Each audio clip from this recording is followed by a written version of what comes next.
Hello നമസ്കാരം, ഏവർക്കും പുതിയയിലേക്ക് ദേവര എന്ന ചിത്രത്തിൻ്റെ ഫസ്റ്റ് ഹാഫ് റെസ്പോൺസാണ് ഇന്നൊരു വീഡിയോ ഭാഗത്ത്. വീഡിയോയിലേക്ക് വരുമ്പോൾ വീഡിയോ ലൈക്ക് ചെയ്യുക, ചാനൽ സബ്സ്ക്രൈബ് ചെയ്യുക. ഈ വരുന്ന സെപ്റ്റംബർ മാസം ധാരാളം ചിത്രങ്ങൾ OTT റിലീസ് ചെയ്യുന്നു.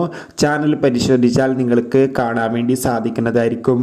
ജൂനിയർ NTR, സഫി അലി ഖാൻ എന്നൊക്കെ പ്രധാന കഥാപാത്രങ്ങളായി ഇന്ന് റിലീസ് ചെയ്ത ചിത്രമായിരുന്നു ദേവര. എല്ലാ സിനിമാ പ്രേമികളും ഒരേപോലെ ദേവര എന്ന ചിത്രത്തിൻ്റെ റിലീസിനായി കാത്തിരിക്കുകയായിരുന്നു. അങ്ങനെ കാത്തിരിപ്പിനുള്ളിൽ ഇപ്പോഴത്തെ ചിത്രത്തിൻ്റെ ആദ്യ ഷോ ആരംഭിച്ച് ചിത്രത്തിൻ്റെ ഫസ്റ്റ് ഹാഫ് റിവ്യൂ ഒക്കെ പുറത്തുവന്നുകൊണ്ടിരിക്കുകയാണ്. ചിത്രത്തിൻ്റെ ഫസ്റ്റ് ഹാഫിൽ തന്നെ ചിത്രത്തിന് അതിഗംഭീരമായ പോസിറ്റീവ് റെസ്പോൺസാണ് സ്വന്തമാക്കാൻ വേണ്ടി സാധിച്ചിട്ടുള്ളത്. ചിത്രം കാണുന്ന സിനിമാ പ്രേമികളെല്ലാവരും ഒന്നടങ്കം പറയുകയാണ് ദേവര എന്ന ചിത്രം അതിഗംഭീരമായ ഒരു മികച്ച വിഷ്വൽ ട്രീറ്റ് ആണെന്നും ചിത്രത്തിൽ നമുക്ക് ജൂനിയർ NTRന്റെ അതിഗംഭീരമായ പെർഫോമൻസും മികച്ച ആക്ഷൻ രംഗങ്ങളും ഒക്കെ കാണാൻ വേണ്ടി സാധിക്കുന്നുണ്ടെന്ന് റിപ്പോർട്ടുകൾ സൂചിപ്പിക്കുന്നുണ്ട്. കാത്തിരിക്കാം കൂടുതൽ അപ്ഡേഷൻ അറിയാൻ വേണ്ടി.